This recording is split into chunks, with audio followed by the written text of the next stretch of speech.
Halo guys, balik lagi sama Goreng. Gimana kabar kalian hari ini? Baik-baik aja ya kan? Seperti biasa di hari Kamis, kita akan kembali melanjutkan pembahasan alur cerita kisah perjalanan Putra Cahaya alias Long Hao Chen. Dimana lagi kalau bukan di series Donggua Throne of Steel episode 135 ya guys ya. Tapi sebelum itu, Mimin rekap santuy dulu episode sebelumnya. Di saat Long Hao Chen bersama Seng Sair berada dalam posisi terdesak, ketua aliansi kuil penyihir tiba di waktu yang tepat dan mengusir mundur seluruh pasukan klan iblis. Singkatnya, sebelum pergi meninggalkan perbatasan Jialing, Han Yu melaporkan jika Wang Yuan telah menjadi dewi perang di wilayah benteng tenggara kuil aliansi prajurit. Terus gimana sih keseruan dan kelanjutan di pembahasan hari ini? Jadi, kuilah cari posisi rebahan yang paling nyaman. Inilah waktunya kita baku hantam. Di saat Wang Yuan sedang fokus menghadapi pasukan iblis, salah satu komandan iblis dengan cepat memerintahkan seluruh anggota menyerang pertahanan zona pertama. Pasalnya hanya tersisa seorang wanita saja yang menjaga area tersebut. Di sisi lain, seorang pengawal terlihat memasuki ruangan para tetua dan melaporkan kejadian di medan perang, di mana mereka hanya mengirim Wang Yuan untuk melindungi tempat ini.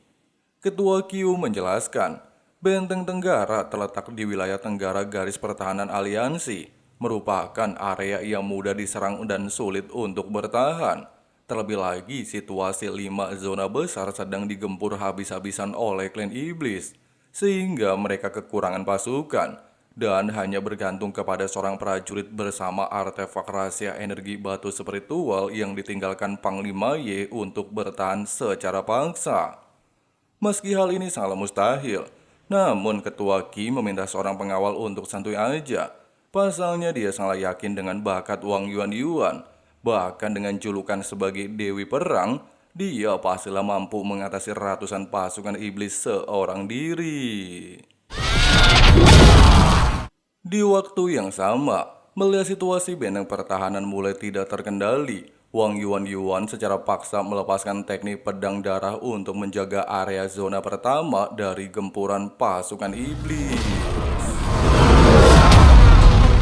Menyaksikan pertarungan tersebut, sosok pemimpin klan beruang pada akhirnya menunjukkan diri dan menegaskan jika dia pastilah membalaskan dendam kematian seluruh anggotanya. Bukannya takut mendengarkan ancaman ini, Dewi Perang masihlah tetap stay cool menghadapi sang beruang dan terus-menerus melakukan serangan jarak dekat. Bahkan hanya mengandalkan sedikit kemampuannya, Wang Yuan berhasil mencongkel mata pemimpin klan iblis tersebut. Bedeh, makin gak ada obat si tomboy ya guys ya.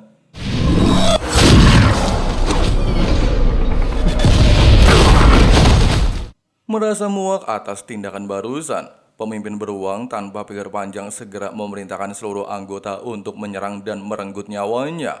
Tapi untungnya saja ketika Yuan berada di tengah-tengah kepungan para monster, Zhang Fang tiba di waktu yang tepat untuk membantunya.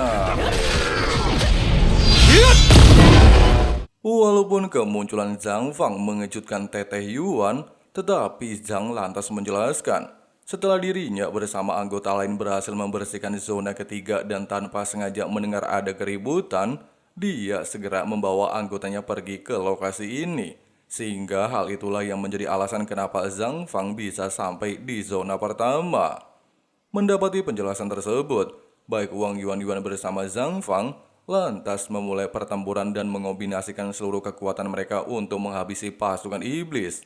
Bahkan menyadari anggota beruang secara bergantian keluar dari formasi teleportasi klan iblis, Zhang Fang memutuskan untuk menghancurkan formasi tersebut. Sedangkan Wang Yuan ditugaskan untuk menghadapi ketua pemimpin beruang. Tapi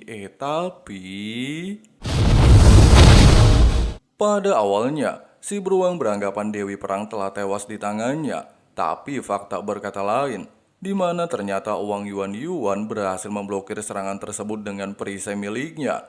Bahkan tanpa banyak cencong, terlihat mengaktifkan teknik angin tornado perak, ledakan spiritual membungkam ucapan songong pemimpin beruang.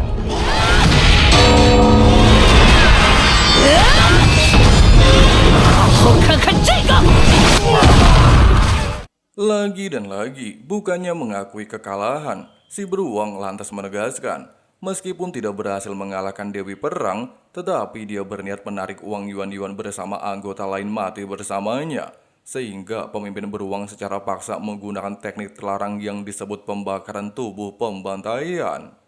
Menyaksikan hal ini, Zhang Fang lantas menjelaskan, selain mantra terlarang Dewa Iblis dapat diwariskan kepada seluruh pasukan beruang, kemampuan ini juga dikatakan mampu meningkatkan kekuatan. Dan jika hal ini tidak bisa mereka tangani, kemungkinan besar zona pertama diambang kehancuran. Oleh sebab itu, Zhang Fang menyarankan Dewi Perang secepat mungkin mengakhiri pertempuran ini.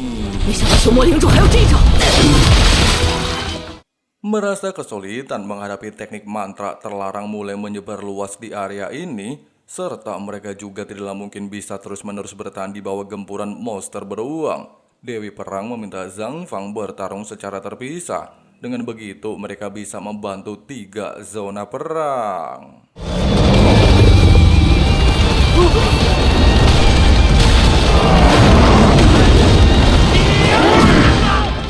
Di sisi lain, mendapati laporan dari salah satu bawahan, jika pasukan iblis beruang secara ugal-ugalan menyerang benteng perbatasan, jelas saja mengejutkan Tetua Qin.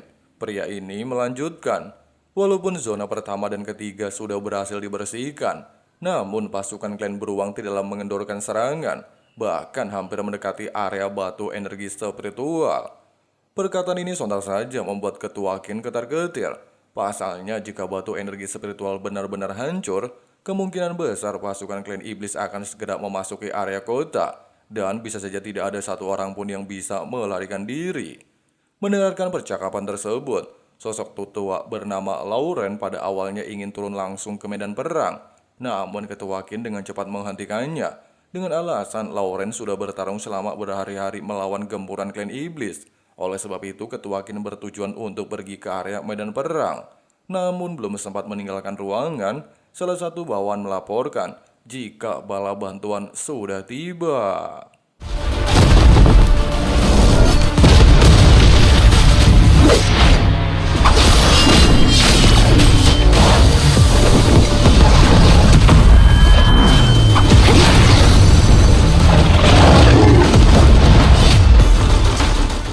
Di saat Wang Yuan merasa senang atas kehadiran Long Hao Chen bersama Zheng Sai'er, sang kapten lantas mengatakan, selain tujuannya datang untuk menjemputnya, Han Yu bersama Lin Xin juga ikut membantu menyelesaikan pertempuran medan perang.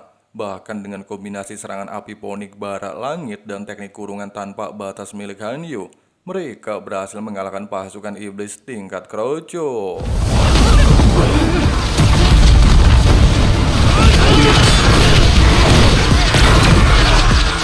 Tidak sampai di sini, setelah pesulap hijau menyatakan bahwa mereka benar-benar sudah mengatasi area ini, Zhang Fang sendiri ternyata berhasil menghancurkan formasi teleportasi klan iblis. Dengan begitu, aliansi kuil prajurit terbebas dari ancaman. Malam harinya, demi merayakan kemenangan tersebut, selain para warrior mengadakan acara pesta kecil-kecilan, seorang pria pelontos yang mimin gak tahu namanya kita sebut aja Johnny, terlihat menantang Dewi Perang bertanding adu panco. Namun sayangnya dikarenakan identitas Dewi Perang tidak perlu dilakukan lagi, Yuan dengan mudah mengalahkan si Johnny dalam satu kali hentakan. Tidak berselang lama, Wang Yuan mencoba menghampiri Zhang Fang. Meski wilayah benteng Tenggara seringkali mendapatkan invasi pasukan iblis, Zhang Fang selalu saja membantu kuil warrior dan menyelamatkan hidup seluruh prajurit. Oleh sebab itu, Wang Yuan lantas mengucapkan terima kasih atas bantuan tersebut. Merasa ucapan ini terlalu berlebihan, Zhang Fang lantas mengatakan kalau dia hanyalah ingin memberikan yang terbaik untuk calon istrinya. Terlebih lagi dengan identitas baru Wang Yuan dijuluki Dewi Perang, bahkan mampu bertarung melawan ratusan klan iblis, Zhang Fang beranggapan jika dia memanglah wanita luar biasa hebat. Di tengah-tengah momen romantis ini, Pesulap hijau tiba-tiba saja mengacaukan suasana dan tanpa basa-basi mengajak Teteh Yuan adu mekanik dengan alasan jika dia ingin melihat seberapa kuat keterampilan api ponik langit melawan pedang hiu gergaji. Walaupun Dewi Perang menerima tantangan ini, namun belum sempat memulai perbaku hantaman.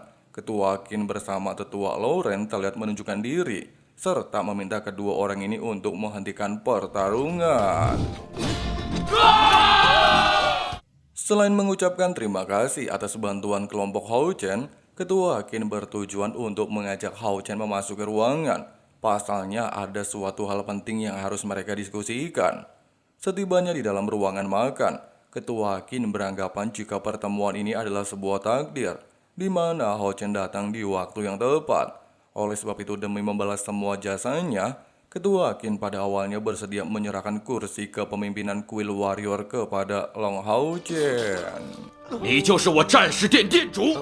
Merasa ucapan ini terlalu berlebihan, Tetua Lauren justru menolak keputusan ini dengan alasan jika dia memiliki kandidat penerus Kuil Warrior yaitu Wang Yuan. Selain berharap sang murid menjadi ketua aliansi, dia juga meminta Yuan untuk menghidupkan kembali garis keturunan dewa raksasa. Wang Yuan menegaskan dirinya tidaklah cocok menjadi seorang pemimpin. Bahkan di waktu yang sama, Long Hao Chen mencoba untuk menjelaskan kepada Tetua Qin, selain dirinya merupakan seorang kesatria, dia juga tidak mungkin bisa menerima posisi ketua. Dan tiba-tiba...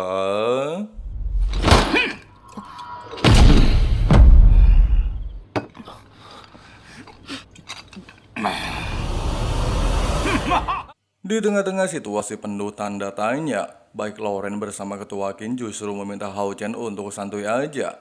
Pasalnya semua ini hanyalah sebuah candaan saja. Terlebih lagi dia juga telah mengetahui bahwa Long Hao Chen sedang ditugaskan untuk mengumpulkan seluruh anggotanya demi membentuk tim pemburu iblis. Meskipun begitu, hal ini sempat bikin Lin Xin dak-dik-dukser. Namun Ketua Qin mencoba untuk menjelaskan sekilas tentang pertempuran melawan klan iblis, di mana Benteng Tenggara berada di bawah tekanan iblis yang mengakibatkan batu energi spiritual Panglima Yi mengalami kerusakan yang cukup serius dan tidak bisa diperbaiki. Sehingga alasan inilah yang membuat zona perang seringkali mendapatkan serangan dadakan. Tidak sampai di sini, setelah Ketua Qin menjelaskan hal itu, Lauren terlihat memberitahu Wang Yuan, kristal Sky Silver terakhir tidak bisa dia temui di tempat lain, di mana kristal ini tersimpan di ruangan alam rahasia Dewa Raksasa. Tetua Lauren menjelaskan, area itu merupakan tempat warisan peninggalan Dewa Raksasa. Bahkan menurut kabar, orang yang diakui sang dewa barulah bisa mendapatkan benda tersebut. Oleh sebab itu, dengan adanya 6 kristal di tangan Wang Yuan, Lauren berharap jika sang murid dapat menyelesaikan tugas terakhir di alam rahasia Dewa Raksasa. Sebelum Wang Yuan menjalankan tugasnya, Lauren meminta bala bantuan kelompok Hao Chen menjaga wilayah perbatasan Benteng Tenggara Kuil Warrior dari klan iblis.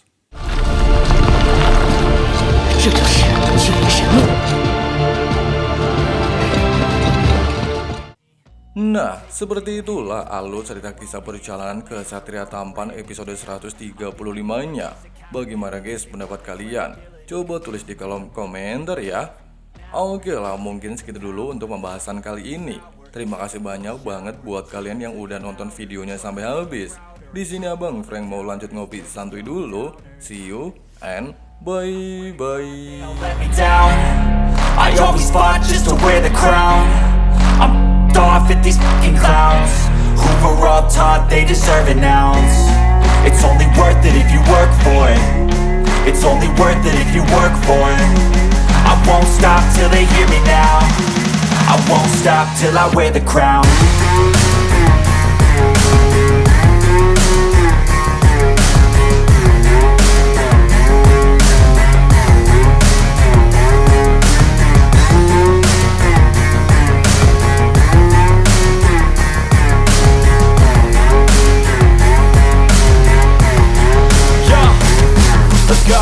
I'm just telling you to fight for your dreams, but it's not what it seems. Man, it's hard to be seen when everybody wants to be king. Yeah, they all wanna ring, yeah, we all wanna be free. So show me what you got, what you bring, how you fight in the ring, how you take a fucking swing. Do you got heart, are you mean? Got some scars, got some needs, are you willing to go bleed? I swear to God they all let me down. I always fought just to wear the crown. I'm off at these fucking clowns who were all taught they deserve an ounce. It's only worth it if you work for it. It's only worth it if you work for it. I won't stop till they hear me now. I won't stop till I wear the crown. I swear to God